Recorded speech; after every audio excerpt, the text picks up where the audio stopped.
तीसरा क्वेश्चन देखते हैं। त्रिभुज PQR में PQ का मान 10 सेमी है। देखिए त्रिभुज PQR है, इसमें PQ है 10 semi, QR 12 semi, PR 8 semi. तो इस त्रिभुज के सबसे बड़े कोण तथा सबसे छोटे कोण को पहचानो और लिखो।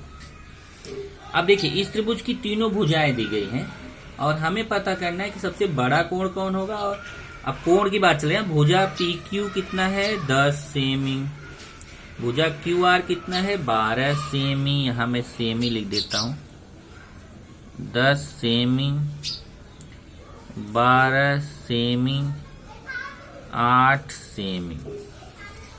तो यहां तो समझ में आ रहा है कौन सी भुजा सबसे बड़ी है। देखिए QR भुजा 12 सेमी तो सबसे बड़ी है, उससे छोटी भुजा कौन है PQ 10 सेमी, और सबसे छोटी भुजा कौन है PR 8 सेमी। तो यहाँ देखिए PQ 10 semi, QR 12 semi, PR 8 semi, ये दिया हुआ है प्रश्न में।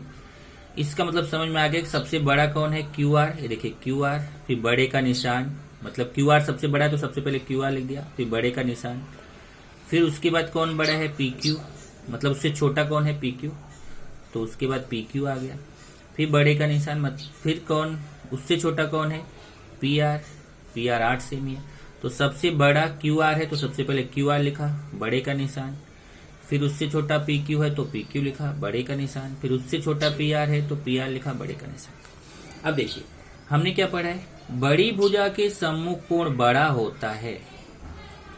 बड़ी भुजा का सम्मुख कोण क्या होता है, बड़ा होता है।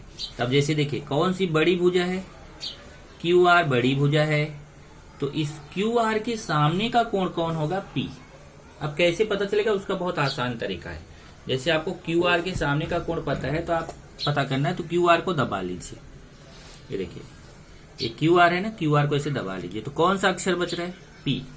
तो QR के सामने का कोण कौन होगा P।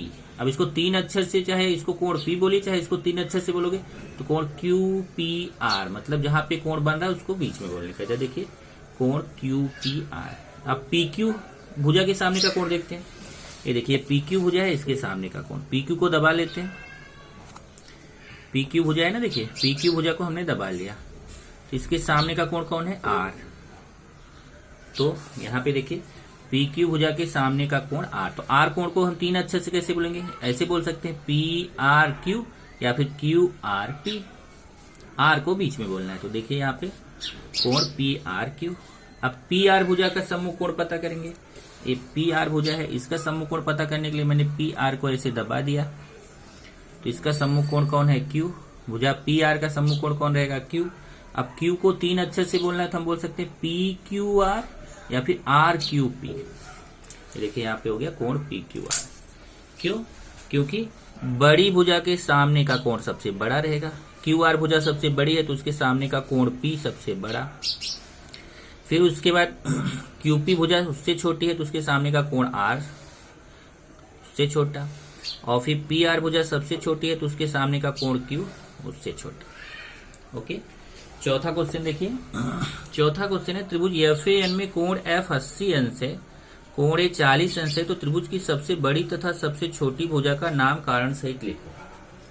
अब यहाँ देखिए इसमें क्या दिया है, कोण F 80 अंश दिया है, कोण A 40 अंश दिया है, और हमें पता करना है कि इसमें सबसे बड़ी भुजा कौन सी है, सबसे छोटी भुजा कौन सी। ध्यान रखिए आप स्टूडेंट्स एक गलती करते हो, आप भुजा और कोण में फर्क नहीं करते हो।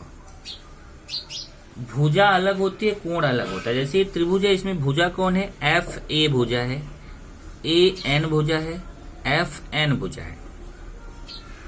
कोण कौन है, ये देखिए कोण F ये कोण है, कोण A ये कोण है, कोण N ये कोण है।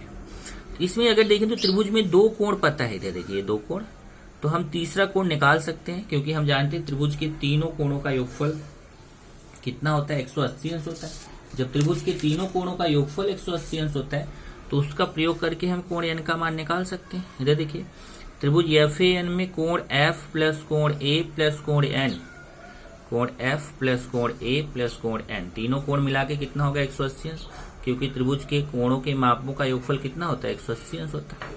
अब कोण F का मान कितना है, यहाँ से देखिए 80, तो कोण F की जगह 80 लिख दिया, प्लस कोण A का मान कितना है 40, कोण ए की जगह 40 लिख दिया। कोण एन का मान पता नहीं है तो कोण एन को वैसे ही लिख दिया, बराबर 180 अंश। अब यहाँ 80 और 40 को हम जोड़ लें। यहाँ देखिए कारण लिखना जरूरी है, क्यों? हम क्या जानते हैं कि त्रिभुज की कोणों के मापों का योगफल कितना होता है? 180, बराबर। अब 80 और 40 जोड़ेंगे तो 120 होगा। ये देखिए 80 में 40 जोड़ोगे तो 120 अंश प्लस कोण एन बराबर 180। अब 120 जो है ना ये प्लस में है, बराबर उधर जाएगा तो माइनस हो जाएगा। ये देखिए 120 के सामने यहाँ प्लस छिपा हुआ, उधर जाके माइनस हो जाएगा, तो यहाँ कोण एन बचेगा और 180 और 120 इधर आके माइनस हो गया। 180 में 120 माइनस करोगे तो 60 आएगा। 180 में 120 माइनस करो कितना आएगा? 60। तो कोण एन बराबर 60 अंश आ जाएगा। इधर देखिए कोण एन बराबर 60 अंश आ गया। इसका मतलब ए वाला कोण 60 अंश हो गया। अभी ये कोण कितना हो गया अपना? ये कोण हमें पता चल गया 60 अंश। और जब ये कोण 60 अंश हो गया तब हम देखेंगे कि सबसे बड़ा कोण कौन है? एफ सबसे बड़ा कोण है। उससे छोटा कौन है? एन उससे छोटा है। उस सबसे छोटा कौन है? ए सबसे छोटा है। तो पहले लिखेंगे कोण एफ बड़ा है कोण एन बड़ा है कोण ए। देखिए कोण एफ बड़ा है कोण एन बड़ा है कोण ए। तो अब देखते हैं कि कोण एफ के सामने की भुजा कौन है। तो इसको कोण एफ के सामने की भुजा पता करना है तो कोण एफ को दबा दीजिए। क्या बच रहा है? A N. तो कोण एफ के सामने की भुजा कौन है? A N.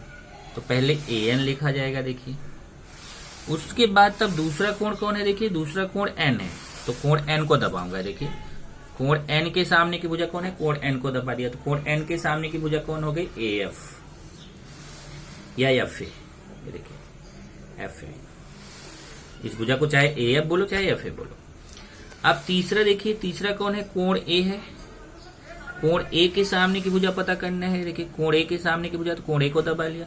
कोण ए के सामने की भुजा कौन हो गई? F N. चाहे एफ एन बोलो चाहे एन एफ बोलो, तो कोण कौन सी भुजा हो गई? एफ एन हो गई। तो कोण एन ए के सामने की भुजा एफ एन। क्यों? क्योंकि हम जानते हैं बड़े कोण की सम्मुख भुजा बड़ी होती है, छोटे कोण की सम्मुख भुजा छोटी होती है।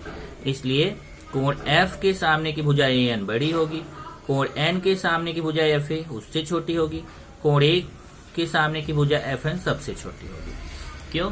तो इसमें हमें पता चल गया। क्वेश्चन क्या पूछा था? क्वेश्चन पूछा था त्रिभुज की सबसे बड़ी तथा सबसे छोटी भुजा का नाम कारण सहित लिखो।